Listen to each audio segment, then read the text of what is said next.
So ನನ್ನ ಲೈಫಲ್ಲಿ issues start ಆಗಿದ್ದು ಜನವರಿ 12ನೇ ತಾರೀಕು. ಯಾವಾಗ ಪ್ರಿಯಾಂಕಾ ನನಗೆ ಎದುರಿಸಿ ಬೆದರಿಸಿ ನಿನ್ನ ಲೈಫಲ್ಲಿ ನಿನ್ನ ಮಕ್ಕಳನ್ನ ನೋಡೋಕ್ಕೆ ಬಿಡೋದಿಲ್ಲ, ನೀನು ಇದು ಜೀವನ ಪರ್ಯಂತ ಕೋರ್ಟು ಕಚೇರಿ ಈ ಕಡೆಗೆ ಪೊಲೀಸ್ ಸ್ಟೇಷನ್ನು ಅಂತ ಅಲ್ಸಂಗ್ ಮಾಡಿಬಿಡ್ತೀನಿ ಅಂತ ಹೆದರಿಸಿ ನನ್ನ ಕೈಯಲ್ಲಿ ಡೈವರ್ಸಿಗೆ ಸೈನ್ ತೊಗೊಂಡ್ರು ಸರ್. ಸೈನ್ ತೊಗೊಂಡು ಆವತ್ತಿನ ದಿನ ನೀನು ಮನೆ ಬಿಟ್ಟು ತೊಲಗು, ಇದು ನಮ್ಮಪ್ಪ ಮನೆ, ಇದು ನನಗೆ ಗಿಫ್ಟ್ ಮಾಡಿರೋದು ಅಂತೇಳಿ ಮನೆಯಿಂದನೂ ಕಳಿಸಿದ್ಲು ಆಚೆ.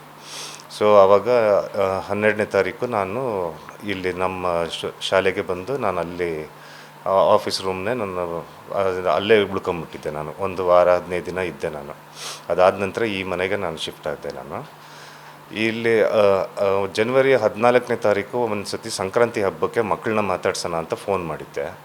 ಆವಾಗ ಅವಳು ಸರಿಯಾಗಿ ರೆಸ್ಪಾಂಡ್ ಮಾಡಲಿಲ್ಲ, ಅವಳು ಮಕ್ಳಿಗೆ ಮಾತಾಡೋಕ್ಕೂ ಕೊಡಲಿಲ್ಲ.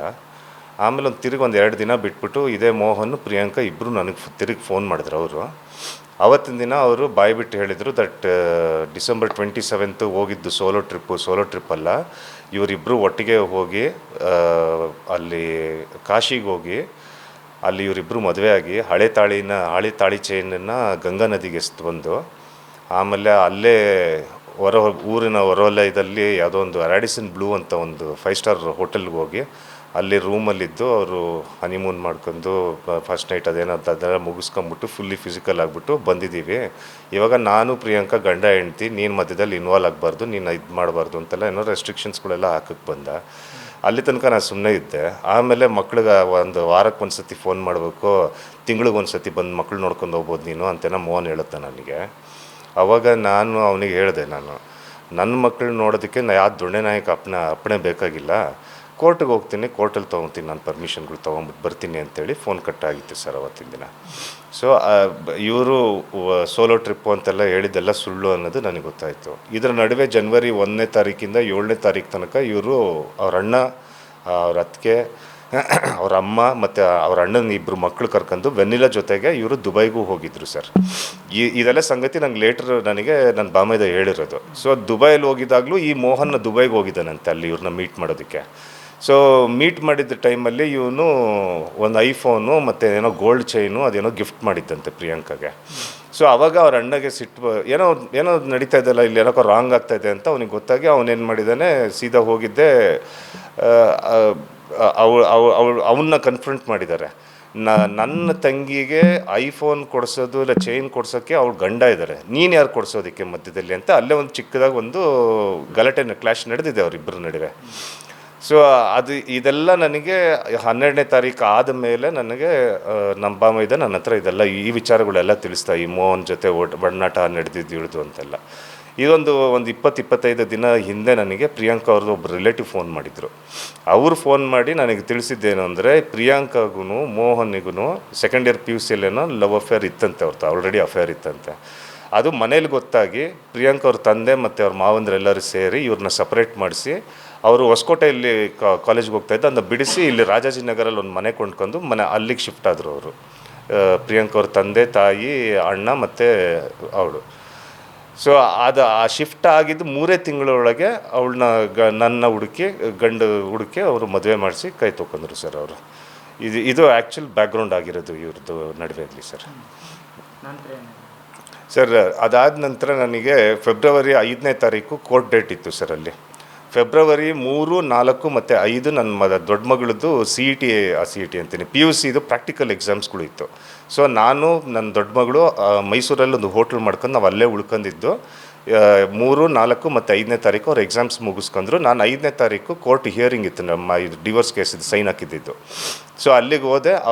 ಆ ದಿನ ಪ್ರಿಯಾಂಕಾನೂ ಬಂದಿರಲಿಲ್ಲ, ಅವ್ರ ಕಡೆ ಲಾಯರು ಬಂದಿರಲಿಲ್ಲ.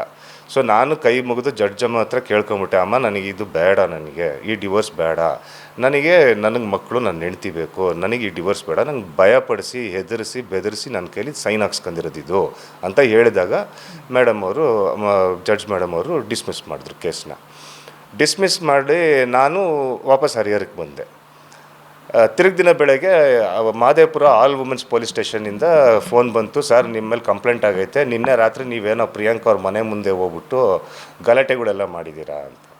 ಅದು ಕಂಪ್ಲೇಂಟ್ ಆಗಿರೋದು ನನ್ನ ಮೇಲೆ, ನನ್ನ ಬಾಮೈದನ ಮೇಲೆ, ಆಮೇಲೆ ಪ್ರಿಯಾಂಕಾ ಅವ್ರ ಅಮ್ಮ ನಮ್ಮ ಅತ್ತೆ ಮೇಲೆ, 3 ಜನರ ಮೇಲೂ ಕಂಪ್ಲೇಂಟ್ ಕೊಟ್ಟವಳೆ.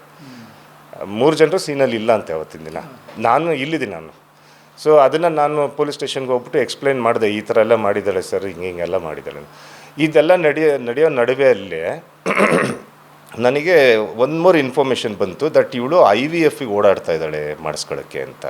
IVF ಮಾಡ್ಕೊಂಡ್ರೆ 2 ಮಕ್ಕಳು ಆಗ್ತಾರೆ, ಯಾವಾಗಲೂ ಟ್ವಿನ್ಸ್ ಮಾಡ್ತಾರೆ, ಒಂದು ಗಂಡು ಹೆಣ್ಣು ಆ ಥರ ಮಾಡ್ತಾರೆ ಅವರು. ಸೊ ಇದು IVF ಮಾಡ್ಕೊತಾ ಇದ್ದಾಳೆ ಅಂತ ಒಂದು ಸುದ್ದಿ ಬಂತು. ನಾನು ಅದು ಫೆಬ್ರವರಿ 5ನೇ ತಾರೀಕಿಂತ ಮುಂಚೆನೇ ಇದೆ ಲಾಸ್ಟ್ ಕಮ್ಯುನಿಕೇಷನ್ ಅವ್ಳ ಜೊತೆ. ನಾನು ಅವಾಗೂ ಅವಳಿಗೆ ವಾಟ್ಸಪ್ಪಲ್ಲೂ ಲಾಸ್ಟ್ ಮೆಸೇಜ್ ಕಳಿಸಿದ್ದೆ, ವೆನ್ನು ನನಗೆ ಕೊಟ್ಬಿಡು, ನಿಂಗೆ ಡಿವೋರ್ಸ್ ಬೇಕು, ಏನು ಬೇಕು ಎಲ್ಲ ತಗೊಂಡು ಹೋಗ್ಬಿಡಿ, ನನಗೆ ಪಾಪು ಕೊಟ್ಬಿಡು. ನನಗೆ ದೊಡ್ಡ ಮಗಳು ನನ್ನ ಹತ್ರ ಬಂದೇ ಬರ್ತಾರೆ ಅಂತ ನನಗೆ ಗ್ಯಾರಂಟಿ ಇತ್ತು ಸರ್. ನನಗೆ ಅದು ಅನ್ಕೊಂಡಾಗೆ ಆಯಿತು. ಅವ್ರಿಗೂ ಅಷ್ಟೇ ಪ್ರೀತಿ ಇದೆ ನನ್ನ ಮೇಲೆ. ಸೊ ಅವಳಿಗೆ ಇದೆಲ್ಲ ಸೆಟ್ ದೊಡ್ಡ ಹುಡುಗಿ ಸರ್, ಅವರು 17 ಇಯರ್ಸ್ ಆದ್ರೂ ದೊಡ್ಡ ಹುಡುಗಿ. ಅವ್ರಿಗೆ ಗೊತ್ತಿದೆ, ಅವರಿಗೆ ಈ ಥರ ಆದರೆ ಸೋಷಿಯಲ್ ಸ್ಟಿಗ್ಮಾ ಹೇಗಿರುತ್ತೆ ಅನ್ನೋದು ಗೊತ್ತಿದೆ ಅವರಿಗೆ. ಅವರು ಬಂದರು ನನ್ನ ಹತ್ರ. ಚಿಕ್ಕ ಮಗು ತೊಗೊಂಬರೋದು ನಮಗೊಂದು ಚಾಲೆಂಜ್ ಆಯಿತು. ಯಾವ ಲಾಯರ್ ಹತ್ರ ಹೋದರು, ಯಾರು ಹೋದ್ರೂ ಅವ್ರು ಅದನ್ನ ಹೇಳಿದ್ರು, ಸರ್ 5 ವರ್ಷ ಮಗು, 6 ವರ್ಷವೂ ಅಲ್ಲ ಇದು ಪಾಪು, ಇದು ತಾಯಿ ಕಸ್ಟಡಿನೇ ಕೊಡ್ತಾರೆ ಸರ್, ತಂದೆ ಕಡೆ ಕೊಡೋದಿಲ್ಲ.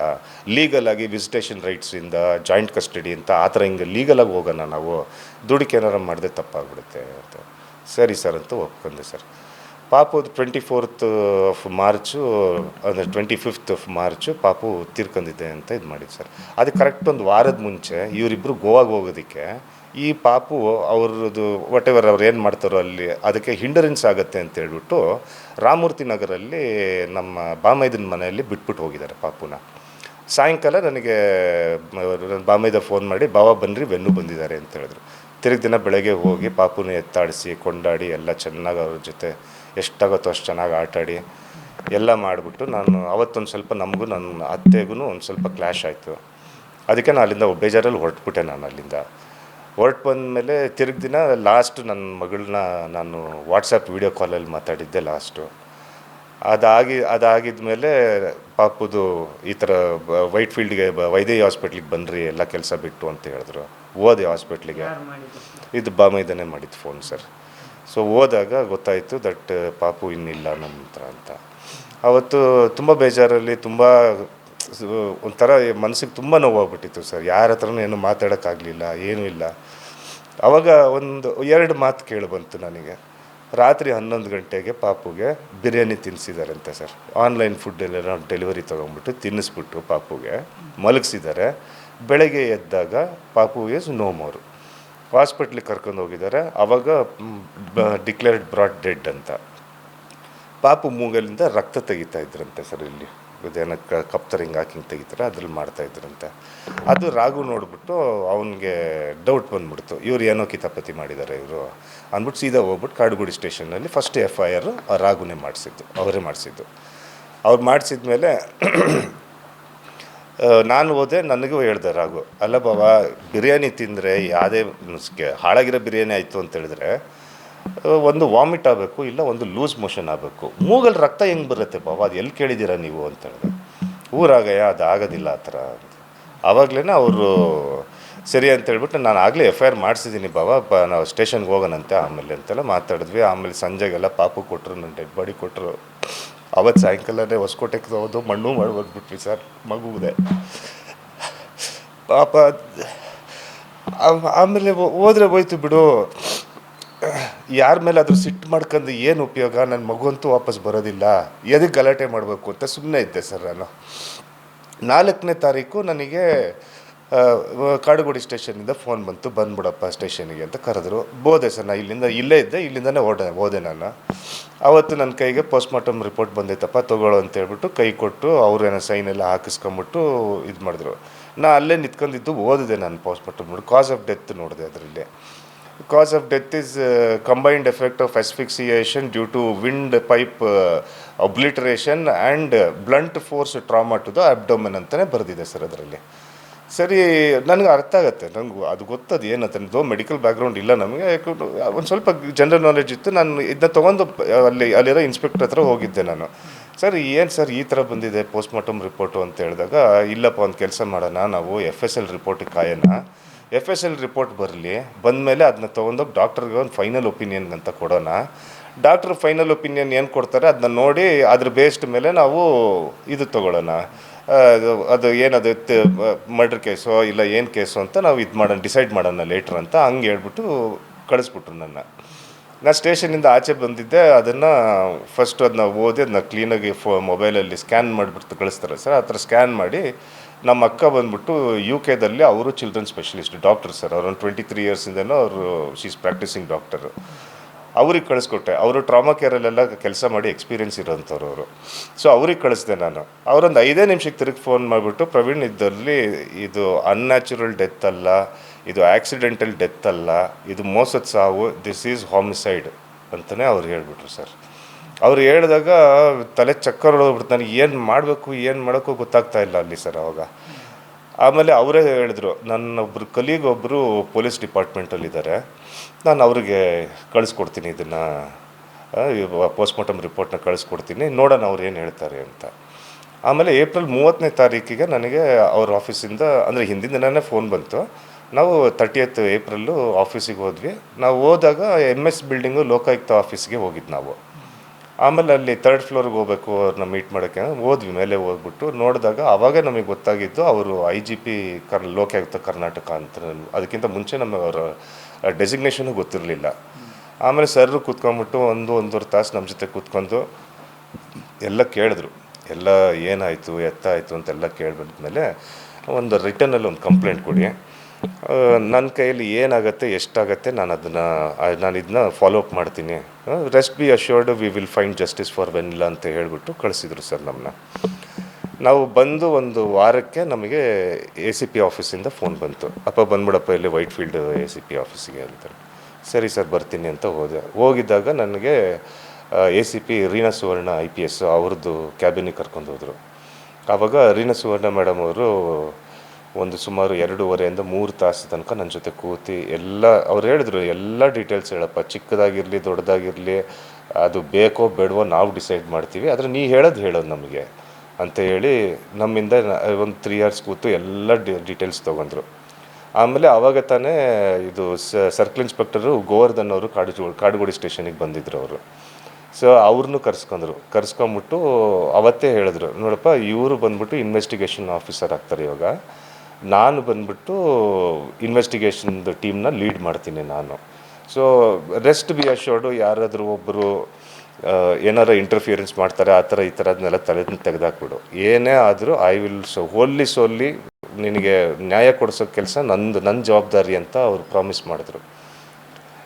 ಈ ಗೋವರ್ಧನ್ ಸರು ಮತ್ತು ರೀನಾ ಮೇಡಮ್ಮು ಮತ್ತು IGP ಸರ್, ಇವ್ರು 3 ಜನರು ಯಾವಾಗ ನಾವು ಭೇಟಿ ಆದ್ವಿ ಆವಾಗಲೇ ಈ ಪ್ರಕರಣ ಆಚೆ ಬಂದಿರೋದು ಸರ್. ವಿತಿನ್ ಒಂದು ಇವರು ಗೋವರ್ಧನ್ ಸರ್ ಬಂದು ಜಾಸ್ತಿ ದಿನ ಇಲ್ಲ, ಸುಮಾರು 10 ದಿನನೋ 10 ವಾರ ಆಗಿರ್ಬೇಕಷ್ಟೇ ಅವ್ರು ಬಂದು. ಅವ್ರು ನನಗೆ ಹೇಳಿದ್ರು, ಪ್ರವೀಣ ನನಗೊಂದು ಸ್ವಲ್ಪ ಟೈಮ್ ಕೊಡಪ್ಪ, 4 ದಿನ ಟೈಮ್ ಕೊಡು, ಕೇಸ್ ಸ್ಟಡಿ ಮಾಡಿಬಿಟ್ಟು ನಾನು ನಿನ್ಗೆ ರೆಸ್ಪಾಂಡ್ ಮಾಡ್ತೀನಿ ನಾನು ಅಂತ ಹೇಳಿದ್ರು. ಅವ್ರು ಹಾಗೆ ಫೋನ್ ಮಾಡಿಬಿಟ್ಟು 4ನೇ ತಾರೀಕು ಬಂದುಬಿಡಪ್ಪ ಅಂತ ಕರೆದ್ರು. ಹೋದೆ ಸರ್ ಸ್ಟೇಷನಿಗೆ. ಸಂಜೆ 8:30ಗೆ ಮರ್ಡರ್ ಕೇಸ್ ಒಂದು ಫೈಲ್ ಮಾಡಿದರು. ಈ ತಿಂಗಳ 4ನೇ ತಾರೀಕು ಮರ್ಡರ್ ಕೇಸ್ ಒಂದು ಫೈಲ್ ಮಾಡಿದ್ರು. ಆಮೇಲೆ ಸಾಕ್ಷಿನ ನಾಶಪಡಿಸ್ತಾ ಇರೋದ್ರ ಬಗ್ಗೆ ಒಂದು ಸೆಕ್ಷನ್ ಹಾಕಿದರು. ಮತ್ತು ಇನ್ನೊಂದು ಸೆಕ್ಷನ್ ಹಾಕಿದರೆ ಅದು ನನಗೆ ಕ್ಲಿಯರಾಗಿ ಗೊತ್ತಿಲ್ಲ, ನನಗೆ ಅದು ಏನದು ಸೆಕ್ಷನು ಅಂತ. ಸೊ ಈ 3 ಸೆಕ್ಷನ್ ಹಾಕ್ಬಿಟ್ಟು FIRದು ಕಾಪಿ ನನಗೆ ಕೊಟ್ಟರು. ತಿರುಗಿ ದಿನ ಅವರು ಹೋಗಿ ಅವನ್ನ ಮೂವನ್ನ ಹಿಡ್ದಾಕೊಂಡ್ರು ಸರ್. ಇವಳು ಏನೋ ತಪ್ಪಿಸ್ಕೊಂಬಿಟ್ಲಂತ, ಇವಳು ಕೈಗೆ ಸಿಗಲಿಲ್ಲ ಅಂತೆ. ಸೊ ಇನ್ನಾದರೂ ಹುಡುಕ್ತಾ ಇದ್ದಾರೆ, ಪ್ರಿಯಾಂಕಾ ಕೈಗೆ ಸಿಕ್ಕಿಲ್ಲ, ಆದರೆ ಇವನು ಮೋಹನೊಬ್ಬ ಕೈಗೆ ಸಿಕ್ಕಿದ್ದಾನೆ. ನೆಕ್ಸ್ಟ್ ಏನಾಗುತ್ತೆ ಅದು ನಮ್ಮ ತನಿಖೆಯಲ್ಲೇ ನಮಗೆ ಮುಂದೆ ಗೊತ್ತಾಗಬೇಕಾಗುತ್ತೆ ಸರ್. ಯಾರು ನನಗೂ ಪ್ರಿಯಾಂಕಾ ನಾವು ಮ್ಯಾರೇಜ್ ಆಗಿ 18 years ಆಗಿದೆ ಸರ್. ಈ ಮಾರ್ಚಿಗೆ 19th ಇಯರ್ಗೆ ಕಾಲಿಟ್ಟಿದ್ದೆ. ಮದುವೆ ಆಗಿದ್ದು ಬೆಂಗಳೂರಲ್ಲಿ, ಅಲ್ಲಿ ಮಲ್ಲೇಶ್ವರಂ ರಜತ ಭವನ ಅಂತ ಇದೆ ಸರ್. BWSSB ಕಲ್ಯಾಣ ಮಂಟಪ ಅಂತಾರೆ, ಅಲ್ಲಿ ಯಶವಂತಪುರ ಹತ್ರನೂ ಬರುತ್ತೆ ಅದು. ಹೌದು ಸರ್, ಹೌದು ಸರ್. ಯಶವಂತಪುರದಲ್ಲಿ ನಾವಿದ್ವಿ, ಅವರು ರಾಜಾಜಿನಗರಲ್ಲಿದ್ದರು ಅವರು ಮನೆಯಲ್ಲಿ. ಅವ್ರದ್ದು ಹೊಸಕೋಟೆ. ಹೌದು, ನಮ್ಮ ತಂದೆಯವರೆಲ್ಲ ಇಲ್ಲೇ ಗುತ್ತೂರಲ್ಲಿ ಹುಟ್ಟು ಬೆಳೆದಿದ್ದವರು. ಕೆಲಸಕ್ಕೆ ಅಂತ ಅಲ್ಲಿಗೆ ಬಂದಾಗ ಅಲ್ಲೇ ಸೆಟ್ಲ್ ಆಗಿದ್ದಾರೆ ಅವರು. ಹೌದು ಹೌದು ಹೌದು ಸರ್. ಹೌದು, ಬೆಂಗಳೂರಲ್ಲಿ ಯಶವಂತಪುರದಲ್ಲಿ ನಾವು ವಾಸವಾಗಿದ್ದು ಸರ್. ಮಗು ಸಣ್ಣ ಮಗುಗೆ 5.5 ವರ್ಷ, ದೊಡ್ಡ ಮಗಳಿಗೆ 17 ವರ್ಷ 6 ತಿಂಗಳು 7 ತಿಂಗಳಾಗಿದೆ. ಇಬ್ಬರು ಹೆಣ್ಮಕ್ಳು ಸರ್, ಇಬ್ಬರು ಹೆಣ್ಮಕ್ಳು ಸರ್ ನನಗೆ.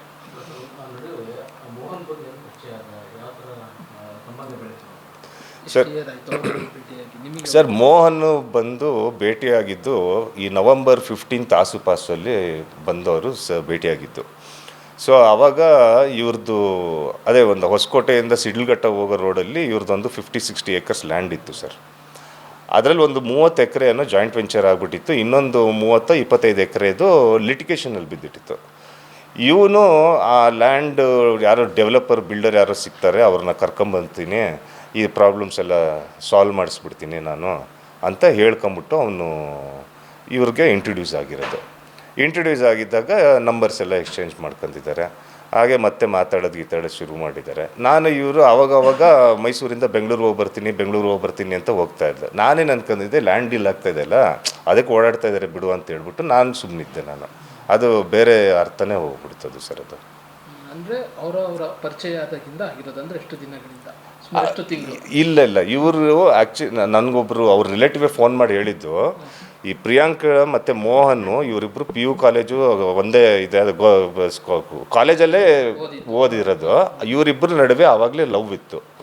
ಇದು ಅವ್ರ ಪೇರೆಂಟ್ಸಿಗೆ, ಯಾರು ಪ್ರಿಯಾಂಕ ಅವ್ರ ಪೇರೆಂಟ್ಸಿಗೆ ಗೊತ್ತಾಗಿದ್ದಾಗ ಅವ್ರೇನು ಮಾಡಿದ್ದಾರೆ, ಇಬ್ಬರನ್ನ ಸಪ್ರೇಟ್ ಮಾಡಿಬಿಟ್ಟು ಇನ್ನು ಹೊಸಕೋಟೆಯಲ್ಲಿದ್ದರೆ ಸರಿ ಇರಲ್ಲ ಅಂಥೇಳಿ ಮಗಳು ಕರ್ಕೊಂಡು ರಾಜಾಜಿನಗರ ಮನೆಗೆ ಶಿಫ್ಟ್ ಆಗಿದ್ದಾರೆ. ಶಿಫ್ಟ್ ಆಗಿದ್ದು ಒಂದು 3 ತಿಂಗಳಿಗೆ ಮದುವೆ ಮಾಡಿಸಿ, ಹೌದು ನೋಡಿ ಬ್ರೋಕರ್ ಮುಖಾಂತರ ಇದು ಮಾಡಿ ಮದುವೆ ಆಗಿದ್ದು ಸರ್. ಮದುವೆಯಾಗಿ ಇದಾಗಿದ್ದು ಸರ್. ಅದೇ ಅದು ವಿಡಿಯೋ ಏನೋ ಹೋಗುವಾಗ ಎಲ್ಲ ಇಬ್ಬರು ಓಡಾಡುವಾಗ ಮಲ್ಲೇಶ್ವರಂನಲ್ಲಿ ವಿಡಿಯೋ ನಿಮ್ಮ ರಿಲೇಟಿವ್ಸ್ ನಿಮ್ಮ ಅವರ ಸಂಸಾರದಲ್ಲಿ ಬಿಡುಕು ಬಿಟ್ಟಿದ್ರು. ಅಂದರೆ ಯಾವಾಗ ಈ ಘಟನೆ ನಡೀತು? ಎಷ್ಟು ತಿಂಗಳಾಯಿತು? ಎಷ್ಟು ದಿನಗಳಾಯಿತು ಸರ್? ಡಿಸೆಂಬರಿಗೆ ರೀಇಂಟ್ರೊಡ್ಯೂಸ್ ಆದರು. ಲಾಸ್ಟ್ 25 ನವಂಬರಿಗೆ ಇಂಟ್ರೊಡ್ಯೂಸ್ ಆಗಿದ್ದಾನೆ. ಆದರೆ ಅವಳಲ್ಲಿ ನಡವಳಿಕೆ ಚೇಂಜಸ್ ಸ್ಟಾರ್ಟ್ ಆಗಿದ್ದೆ ಡಿಸೆಂಬರಿಂದ ಸರ್. ಜನವರಿ 12ನೇ ತಾರೀಕಿಗೆ ಮುಗ್ದೇ ಹೋಯ್ತು ಸರ್. ನಮ್ಮ ಫ್ಯಾಮಿಲಿ 18 ವರ್ಷ ಸಂಸಾರ ಮಾಡಿ ಮುಗ್ದೇ ಹೋಯ್ತು ಸರ್. ಅದು ಬಂದ ಮೇಲೇ ಮಾಡೋದು. ಇಲ್ಲ, ಅಂದರೆ ಕಾರಣ ಅವಳು ಹೇಳ್ತಾ ಇದ್ದಿದ್ದೇನು ಅಂದರೆ, ನಾನು ಈ ಥರ ಅಡ್ಜಸ್ಟ್ಮೆಂಟ್ ಲೈಫಲ್ಲಿ ನನಗೆ ಇಷ್ಟ ಇಲ್ಲ, ನನಗೆ ಹೈಫೈ ಲೈಫ್ ಬದುಕಬೇಕು, ನಾನು ಐಷಾರಾಮಿ ಬದುಕಬೇಕು ನನಗೆ. ಈ ಮೋಹನ್ ಹತ್ರ ಏನೋ ಇವನು 1,000 ಕೋಟಿ ಒಡೆಯ ಅಂತೆ. ಇವನ ಹತ್ರ ಬೆನ್ಸು, BMW, ಆಡಿ ಅಂಥವು ಕಾರ್ಗಳೆಲ್ಲ ರಾಶಿ ಕಾರ್ಗಳಿದ್ದಾವಂತೆ. ಇವನು ನನ್ನ ಚೆನ್ನಾಗಿ ನೋಡ್ಕೊತಾನೆ, ನಿನ್ನ ಹತ್ರ ಇದ್ದ ನನಗೆ ಅಂಥ ಲೈಫ್ ಬದುಕೋಕ್ಕಾಗಲ್ಲ ಅಂತ ಹೇಳಿತ್ತು. ಇನ್ಫ್ಯಾಕ್ಟ್ ರಿಯಾಲಿಟಿ ಈಸ್, ಈ ಪರ್ಸನ್ನು ಬಂದ್ಬಿಟ್ಟು ಸೆಕೆಂಡ್ ಹ್ಯಾಂಡ್ ಕಾರ್ ಡೀಲರ್ ಕೆಲಸ ಮಾಡ್ತಿದ್ದವನು. ಇದು ರೆಂಟಲ್ಲಿಗೆ ಮನೆ ಕೊಡಿಸೋದು, ಮನೆ ಕಟ್ಟಿಸ್ಕೊಡೋದು, ಇಂಟೀರಿಯರ್ ಡಿಸೈನಿಂಗ್ ಮಾಡೋದು, ಇಂಥ ಕೆಲಸಗಳು ಮಾಡ್ತಾ ಇದ್ದಿದ್ದಂತೆ ಇವನು ಯಾವ 1000 ಒಡೆಯನೂ ಅಲ್ಲ, ಏನೂ ಇಲ್ಲ ಸರ್. ಅವ್ರ ಭೇಟಿಗಿನ ಮುಂಚೆ ನಿಮ್ಮ ಸಂಸಾರ ಚೆನ್ನಾಗೇ ಇತ್ತು ಸರ್, ತುಂಬಾ ಚೆನ್ನಾಗಿತ್ತು.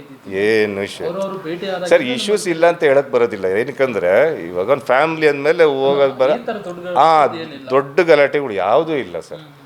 ಏನೇ ಮಾಡಾಗಿದ್ರೆ ನಾನು ಅವ್ರು ಕೇಳ್ಕೊಂಬಾಡೋದು, ಅವಳು ನನಗೆ ಕೇಳ್ಕೊಂಬಾಡೋದು, ಮಕ್ಳಿಗೆ ಗೊತ್ತಾ ಓಡಾಡೋದು, ಅದೇ ಇತ್ತು ನಮ್ಮ ಜೀವನ ಸರ್. ಅದು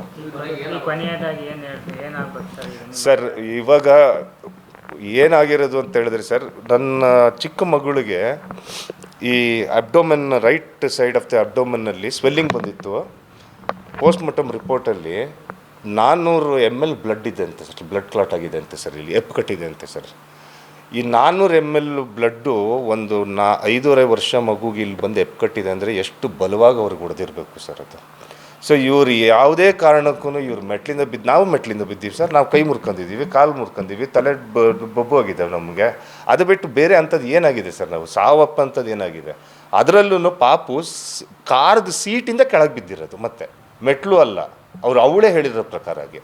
ಸೊ ಇಲ್ಲಿ ಏನೋ ಒಂದು ಘಟನೆ ನಡೆದಿದೆ ಸರ್. ಇಲ್ಲ ಅಂತ ಹೇಳಿದ್ರೆ ನನ್ನ ಮಗಳು ಇಷ್ಟು ಬೇಗ ಸಾವಪ್ಪ ಅಂತ, ಅವಳು ಹೆಲ್ತಿ ಚೈಲ್ಡ್ ಸರ್, ಅವಳು ಹೆಲ್ತಿ ಚೈಲ್ಡು. ಇದು ಆಗಬಾರ್ದಾಗಿತ್ತು. ಇದು ಆಗಿದೆ. ಇವಾಗ ಇದು ಆಗಿರೋದಕ್ಕೆ ನನಗೆ ನ್ಯಾಯ ಬೇಕು. ನನಗೆ ಅದು ಅವಳಾಗಿರಲಿ ಅವನಾಗಿರಲಿ ಇಬ್ಬರೂ ಸೇರ್ಕೊಂಡು ಮಾಡಿದ್ದಾರೆ ಅಂತ ಆದರೂ ಆಗಿರಲಿ, ಲಾ ಪ್ರಕಾರವಾಗಿ ಅವರಿಗೆ ಏನಿದೆ ಅದರಲ್ಲಿ ಲಾ ಪ್ರಕಾರ ಅದು ಆ ತಕ್ಕ ಶಿಕ್ಷೆ ಆಗಲೇಬೇಕು ನನಗೆ ಸರ್. ಇದು ಒಂದೇ ಒಂದು ನನ್ನ ಮಗಳಿಗೆ ಶಾಂತಿ ಸಿಗಬೇಕು ಅಂದರೆ ಇದು ಒಂದೇ ದಾರಿ ಇರೋದು ಸರ್ ನಮಗೆ.